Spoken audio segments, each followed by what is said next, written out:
Another game that happened last night, Karl-Anthony Towns had 44 for the Knicks. I want to know, how important is it for him to have that big of a game with a new team? Because I'm sure in the beginning, you get blown out by the Celtics. Did he take the jump too? Is he in the MVP conversation now? Is that what you're saying? I'm saying, how big is that for him to do that for the Knicks, a new team? Because obviously it was a little shaky out of the gate, right? And it's his first time playing with a new team too in his whole career. So yeah, first time playing with a new team in his whole career. You got to be mindful of that for Cat. Not to mention he's playing on a team with new players, new style of play. He went from finally getting used to Ant. Remember that finally worked out. Then they brought in Rudy, and then he had to figure that out. And then now he's on the Knicks. It's like, bro, he's had to figure out the last 3-4 years in a row, man. Cat has had to totally figure out. He went from being the best player on the team to Ant coming. He still was the best player. Then the next year, Ant takes that jump, and everybody's like, yo, you have to take a step back. He did willingly, pushed him to be the best player. Then they bring Rudy in. It's not working. He's got to figure out how to play with Rudy. And then his backup was sixth man of the year. Then his backup is Naz Reid. Pressure so everywhere. He's got all this going on. And you never heard him complain once. They figure it out. He's playing really well. Yeah.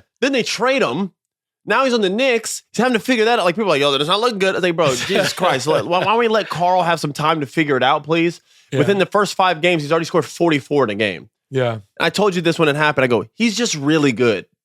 The guy catching it, not even jumping, shooting threes, just cashing them out. His teammates was like, you can see when he hit a couple of guys, was like, good God. Right. He's extremely talented as a basketball player. Probably the most skilled center in the NBA. He's probably the most skilled center in the NBA. Well, Jokic is the most skilled center in the NBA. I don't think so.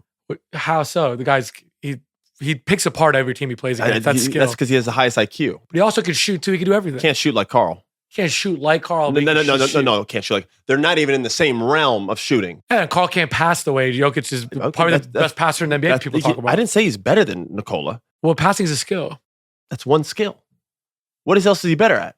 So you're going to go ahead and say this right now, because if you talk about offensive package, bro, Karl is a better scorer in almost every attribute of the game over Nikola. Jokic could shoot. When he gets under the basket, he's in the overtime against the Nets. He's an average shooter. He's not. I mean, yes, he is. He's an average 3-point shooter. He's not a good 3-point shooter. So that's going to be the headline, that you think Karl-Anthony Towns is more skilled than Jokic. I didn't say he's a better player. That's not even up for debate. I already said Nikola is the best player in the NBA. There that is. I mean, I don't know it's not really a headline. Nikola is the best player in the NBA.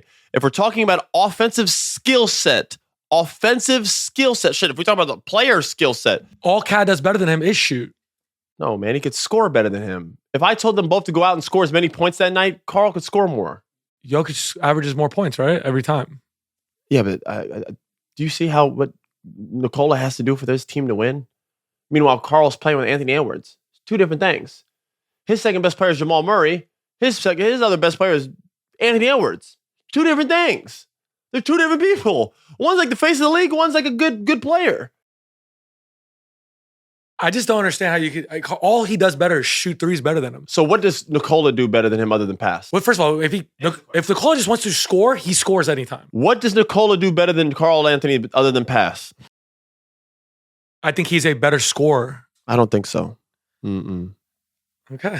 I don't think so. I think he's a better scorer. He scores whenever he really wants. If he puts his head down and gets it. Have you ever seen when the Nuggets are down 2 and there's 10 seconds to go, they just throw it to him, he just backs, makes a quick layup? It's that easy anytime he wants. I watched it against the Nets the other day in the end of regulation and overtime.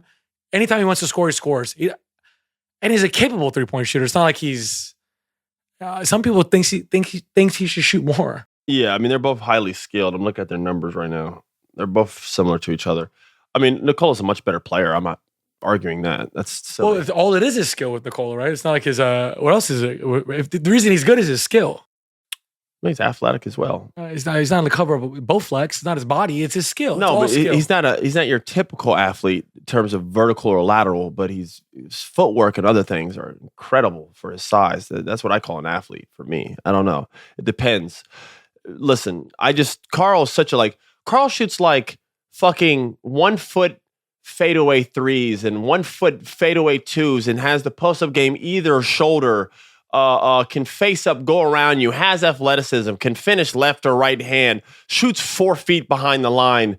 He's just a scoring machine, bro. If you're talking all-around player, getting able to dominate a game and control a game and who has the IQ to see everything, and Nikola's number 1 player in the NBA. It's not a comparison. I'm not sitting here saying Karl's a better player than Nikola. It's not up for debate. Nikola is the best player in the NBA, not the best center. The best overall player in the National Basketball Association is Nikola Jokic. Period. Behind him would be the little other foreign motherfucker. Luka Doncic would be right behind him, and then right behind him would be the guy from Canada. Those are like the top three. Argue with a wall. I think nobody would disagree with that.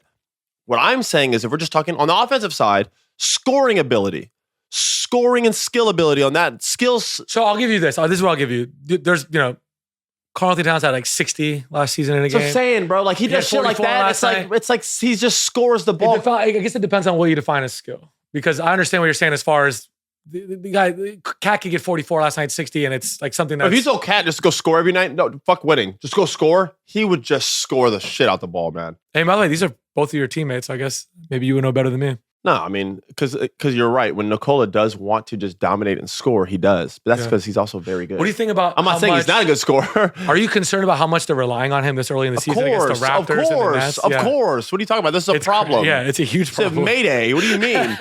This is a huge problem. Right. The only thing I can say is Jamal is still not at full tilt. He's still getting like his legs under him, I feel like it looks like. He had a weird summer. Slow start to this year. We're hoping he can kind of turn it back. Right. You need more from my MPJ. That's my boy, but they need more from him. And these are guys they're all locked into. They just paid Jamal.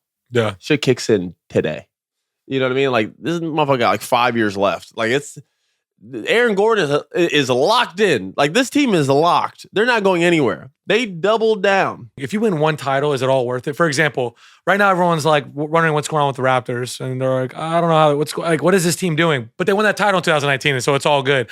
The Lakers, they got that title in 2020. So can you really complain about any of the moves they've made? Well, if you get that one title, are you just kind of clean for 5 years? Like no. And if you would have asked the Raptors at the time they won 5 years from now, will this be your future? They'd have been like, no. Yeah, we're gonna run this back. Obviously, you know what I mean. Like there's a way to age with the team. Well, there's been a new title, a new champion every year. It's a new NBA. So no one can do it. It's a new NBA. And the way the NBA is now, guys are running around and getting traded. It's very hard to do it. It's even way harder to do it in the past. In the past, teams stayed together forever. So if you had a championship team, not only was it exciting, but you knew next year you're going to be right back in the mix. Do you like dynasty ball better than what's going on right now with parity? Man, this shit is gross. You'd rather see the same teams in the finals all the time? I'd rather see a consistency with the team for fans to build with them. I think it's hard to build consistency in a fan base if your team every other year. Like in football, you like that the Chiefs have been kind of winning. They're good every year because they built that. Yeah, it's a firm. Now that's like a legendary team for a long time now. Now they can hold it down. You like to see history. And you talk about if winning one, does it, the next 5 years? No, winning a couple justifies that. Like if the Chiefs were really bad for the next 6 years, you'd be okay with it as a Chiefs fan. You'd be like, we had a hell of a run. It's like Patriots fans now. They're like, yeah, we're good. We'll be good in like a couple of years from now, hopefully. And when we are, like these bad times won't mean as much. Because what we had before, we are very spoiled. Yeah. It's okay. You know what I mean? Like that's okay.